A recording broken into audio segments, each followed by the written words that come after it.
Chers amis, bonjour. Encore une fois, heureux de partager avec vous ce temps, un court moment autour du message de l'Évangile. La lecture que je vous propose de faire se trouve dans l'Évangile de Luc au chapitre 24. Nous lirons ici les 8 premiers versets. Il est écrit ceci: « Le premier jour de la semaine, elles se rendirent au sépulcre de grand matin, portant les aromates qu'elles avaient préparés. Elles trouvèrent que la pierre avait été roulée de devant le sépulcre et, étant entrées, elles ne trouvèrent pas le corps du Seigneur Jésus. Comme elles ne savaient que penser de cela, voici 2 hommes leur apparurent en habits resplendissants. Saisies de frayeur, elles baissèrent le visage contre terre, mais ils leur dirent: « Pourquoi cherchez-vous parmi les morts celui qui est vivant? Il n'est point ici, mais il est ressuscité. Souvenez-vous de quelle manière il vous a parlé lorsqu'il était encore en Galilée et qu'il disait: il faut que le Fils de l'homme soit livré entre les mains des pécheurs, qu'il soit crucifié et qu'il ressuscite le 3e jour. » Et elles se souvinrent des paroles de Jésus. Je voudrais parler pendant quelques instants ici de la mort. Ici, nous lisons un texte qui est en lien avec la mort de Jésus, et particulièrement à ce moment du texte, de l'histoire, plutôt sa résurrection. Nous constatons que 2 femmes sortent, 2, 3, suivant les textes des évangiles, vont sortir pour aller embaumer le corps du Seigneur. Elles arrivent au tombeau, elles trouvent avec beaucoup de sidération que la pierre a été roulée et que le corps n'y est plus. Et elles vont être en peine de cette situation quand resplendit devant eux la présence angélique, donc 2 anges qui arrivent et qui rappellent ici que Jésus est ressuscité.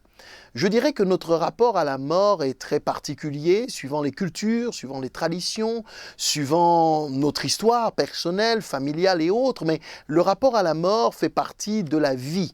Nous avons tous et nous passons tous à un moment ou un autre par cette circonstance, nous perdons une personne proche, et la tristesse, la peine qui entoure cette tragédie, cet événement, nous plonge parfois en effet dans le plus grand des désarrois, à l'instar de ces femmes qui ne savent que penser de ce qui se passe dans ce moment-là.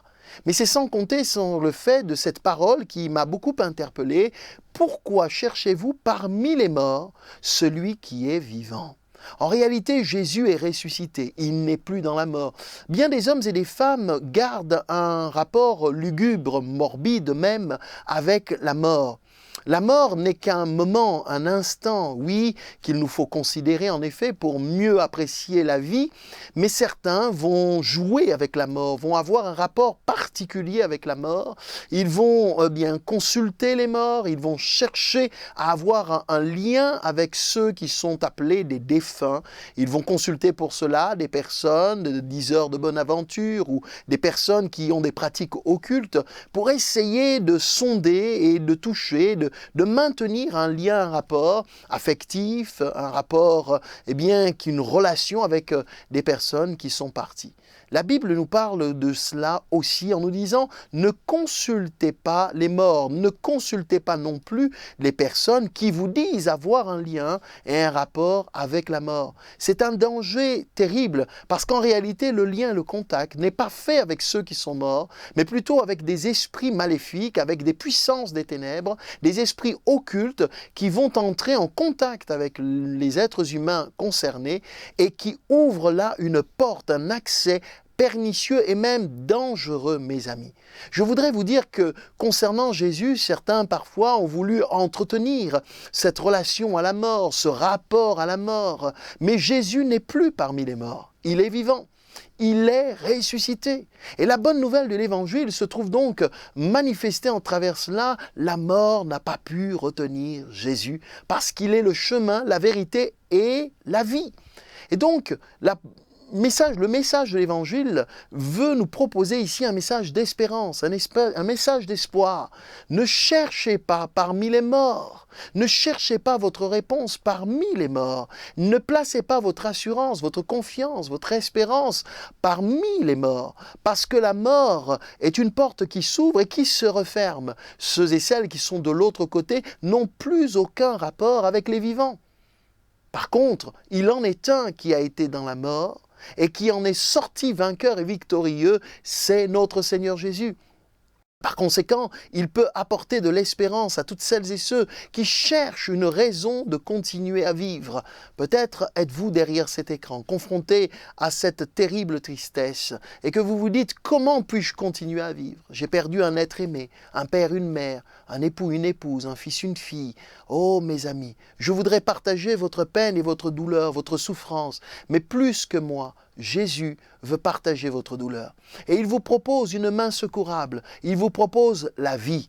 Trouvez un sens à votre vie, trouvez une manière de pouvoir poursuivre et avancer, parce que la mort n'est qu'un passage qui s'ouvre sur une autre réalité dans laquelle Jésus attend toutes celles et ceux qui sur cette terre auront fait le choix de marcher après lui. Vous pouvez vivre votre vie ici-bas et vivre sans cette relation avec Dieu. Mais la Bible nous dit que tôt ou tard, nous aussi, nous passerons par la mort. Mes amis, dans ces moments-là, nous aurons un choix à faire. Parce que le choix est à faire sur cette terre, pendant que nous sommes vivants. Après, ce sera trop tard. C'est pour cela que la Bible nous parle du vivant, de celui qui vit et qui tend la main à toutes celles et ceux qui, comme moi et d'autres encore, ont fait l'expérience de le recevoir dans le cœur. Jésus donne la vie éternelle à toutes celles et ceux qui mettent leur confiance en lui. Alors mes amis, je voudrais vous encourager à ne pas vous tourner vers la mort. Ne cherchez pas dans la mort ce qui est vivant. Ne cherchez pas dans la mort ce qui apportera la vie, parce que la mort n'apporte pas la vie. Mais par contre, le vivant, c'est Jésus. Et lui, il peut vous apporter la véritable vie. Comprenez par là l'espérance, la foi, l'amour, la force de continuer en trouvant en lui le sens et le but de votre existence. Que faire donc? Eh bien, tournez-vous vers Jésus. Ne priez pas les morts, n'invoquez pas les morts. Ils ne vous entendent pas. Confiez-vous dans le Seigneur.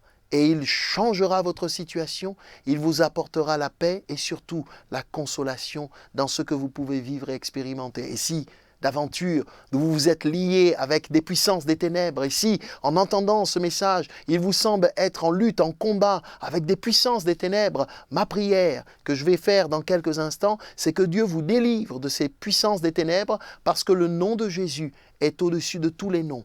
Appelez Jésus, prononcez son nom, invoquez-le dans votre situation et vous verrez que la délivrance vous sera accordée parce que Jésus vous donne la victoire. Nous allons prier maintenant, chers amis, en demandant à Dieu de poser sa main sur vous. Alléluia. Seigneur mon Dieu, je veux te prier pour les amis qui sont là, derrière leur écran à cet instant. Tu connais la situation de chacune et de chacun, mais je veux prier particulièrement pour ceux et celles, premièrement, qui vivent le deuil et qui sont tristes, accablés et qui vivent dans le souvenir de ceux qui sont déjà partis. Seigneur, apporte-leur la consolation. Rappelle-leur, Seigneur, les bons souvenirs de ces personnes qui sont parties, mais donne-leur, Seigneur, de se tourner résolument vers l'avenir en se confiant en toi.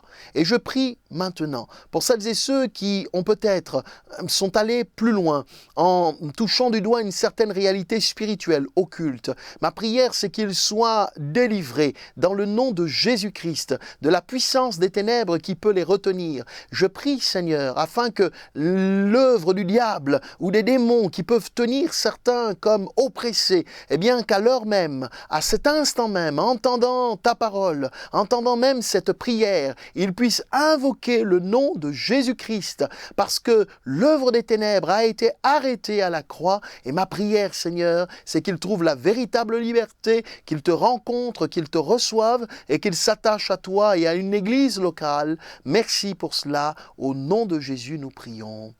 Amen. Soyez bénis mes amis et n'hésitez pas à vous attacher à Jésus-Christ.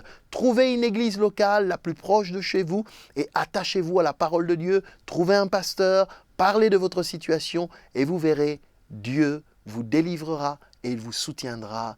À Dieu soit la gloire.